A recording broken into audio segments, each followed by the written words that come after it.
ఏమండి రామలింగయ్య గారు, మన పైలట్ గారితో ఏం చెప్తున్నారు? ఈ ప్లాన్ లో ఉన్న ఏరియా అంతా పురుగుల మందు తలమని చెబుతున్నాను బాబు. సరే వస్తాను.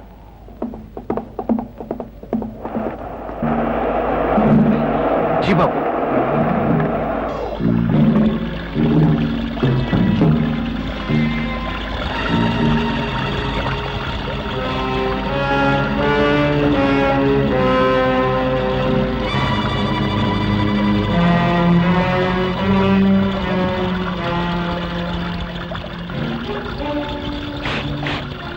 ఏ పిల్ల, నీ పేరేంటి? ఏదో ఒకటి, నీకెందుకు? నలబెరుసుగా మాట్లాడుతున్నావు. నేనెవరినో తెలుసా? మొహం మీద రాసే ఉంది, పని పాట లేని పోకిరి రకమని. సోను, అయ్యా, ఎవరా చిలక దోర పలుకులు పలుకుతుంది? మన రాజన్న కూతురండి, పేరు లక్ష్మి. రాజన్న కూతురా?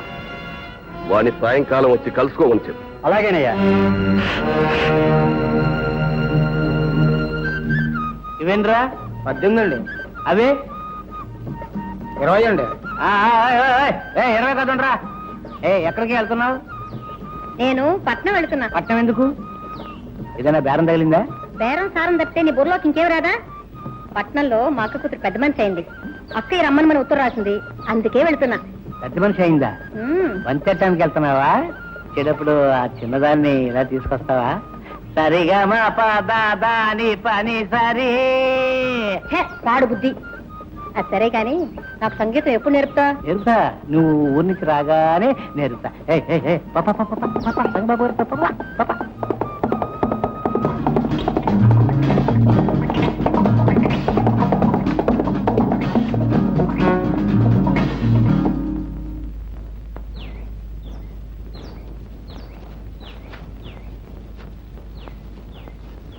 రామలింగ గారు, రాజన్ రాలేదా? రాలేదు బాబు, అతని కూతురు పెళ్లి.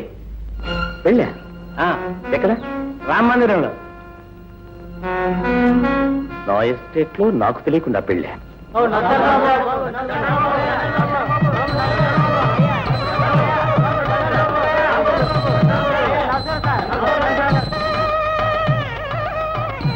ఏం రాజన్న గారు, ఎస్టేట్ లో నాకు తెలియకుండా ఎక్కడ పెళ్లి జరగని మీకు తెలుసు కదా, కనీసం కబురైనా పంపలేదే?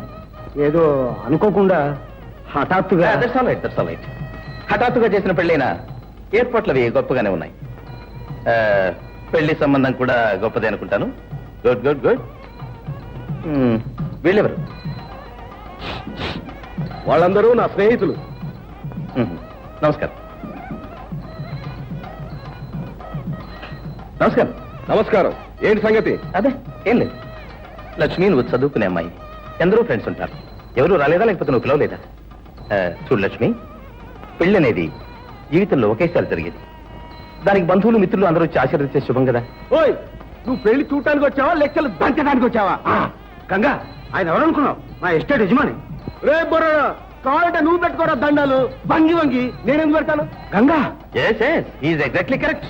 గంగా, మరేలా మాట్లాడు. గంగన్ గారు, నీకు ఈ పెళ్లి ఇష్టమేనా? ఇష్టం ఉండబట్టే చేసుకుంటున్నాను పెళ్లి. లక్ష్మి, నీకు ఈ పెళ్లి ఇష్టమేనా? ధైర్యంగా చెప్పు. నువ్వు ఇక్కడ ఎవరికీ భయపడాల్సిన అవసరం లేదు. ఈ పెళ్లి ఇష్టమా లేదా? ఇష్టం లేదు. అంటే బలవంత పెళ్ళా? అవును, మా నాన్న ఈ గంగన్ దగ్గర అప్పు చేశాడు. అది తీర్చలేకపోతే తప్పుకు బదులు బలవంతంగా నన్ను పెళ్లి చేసుకుంటున్నాడు. లక్ష్మి! లక్ష్మి, లేపైకి. రాజన్న గారు, ఈయనకి ఎంత బాకీ ఉందో చెప్పండి, నేను ఇస్తాను. గంగనా, నాతో రా. ఎక్కడికి? మా ఇంటికి. ఎందుకు? డబ్బు తీసుకోవడానికి. ఎవరికి కావాలరా నీ బోల్ డబ్బు?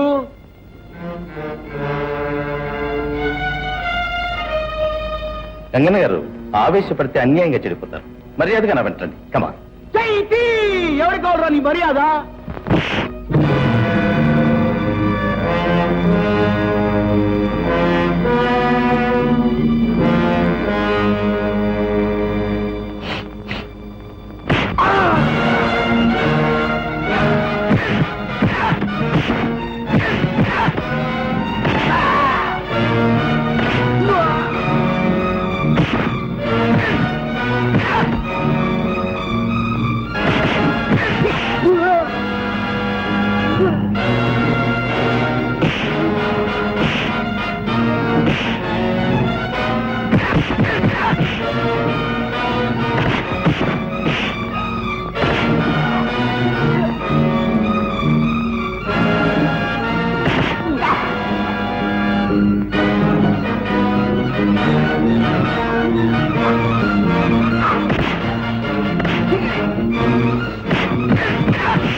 నా చెయ్యి ఏరా చెయ్యి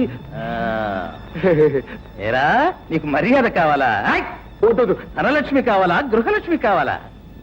నాకు రెండు వద్దు పోరా. మా చెయ్యి ఏంట్రా లైన్ కనిపించండి. Right hand. ఇంకోసారి ప్రాంతాలకు వచ్చారంటే డొక్క చీరేస్తాను. పోండ్రా.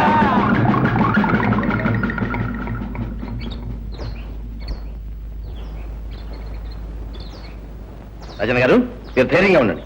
ఇంకా రాస్కెల్స్ ఈ ఛాయలకు కూడా రాదు. అలాగే బాబు. ఆగండి. వచ్చిన పని పూర్తి చేయకుండానే వెళ్ళిపోతున్నారు. వచ్చిన పనే జరగకూడని పెళ్లి ఆపు చేశారు. జరగవలసిన పెళ్లి జరిపిస్తేనే కదా మీరు వచ్చినందుకు ప్రయోజనం. లక్ష్మి నువ్వు చదువుకునే అమ్మాయి, తగిన వరుణ్ణి నువ్వే చూసుకో.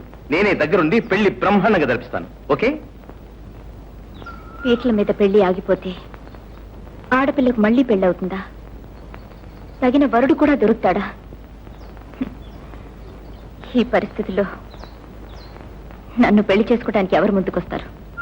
ఎందుకు రారు? అందము చదువు అన్నీ ఉన్నదానివి.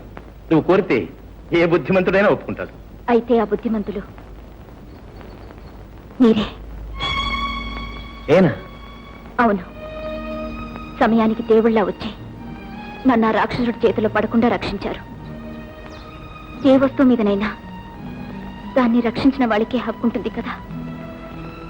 అదీ కాక నాకు మీ రుణం తీర్చుకునే మార్గం ఇదొక్కటే. నేను మీ ఆస్తి కోసం అంతస్తు కోసం ఆశపడి ఈ కోరిక కొట్టడం లేదు. ఇంతటి కరుణ నిండిన మనసు, మానవత్వం మూర్తి భవించిన మనిషి నాకు తెలిసిన సమాజంలో ఎవరు లేరు. అధముడికి ఆది కావటం కన్నా ఉత్తముడి ఇంటి దాసిగా ఉండటమే మేలు. మీ వంటి ఆదర్శమూర్తి పాదాల వద్ద జీవితం గడపాలనే ఆశయంతోనే ఆడపిల్లనే బిడియం కూడా వదిలిపెట్టి నా మనసు బయట పెట్టాను. నన్ను కాదనకండి, నన్ను కాదనకండి.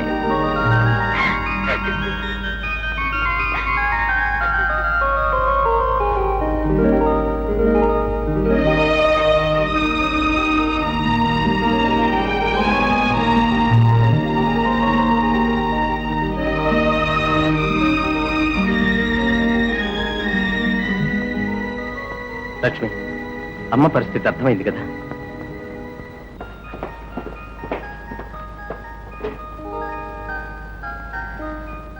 లక్ష్మి, డాక్టర్ గారి దగ్గర నుంచి కబురు వచ్చింది. నేను హైదరాబాద్ వెళ్ళి స్పెషలిస్ట్ ని తీసుకొస్తాను.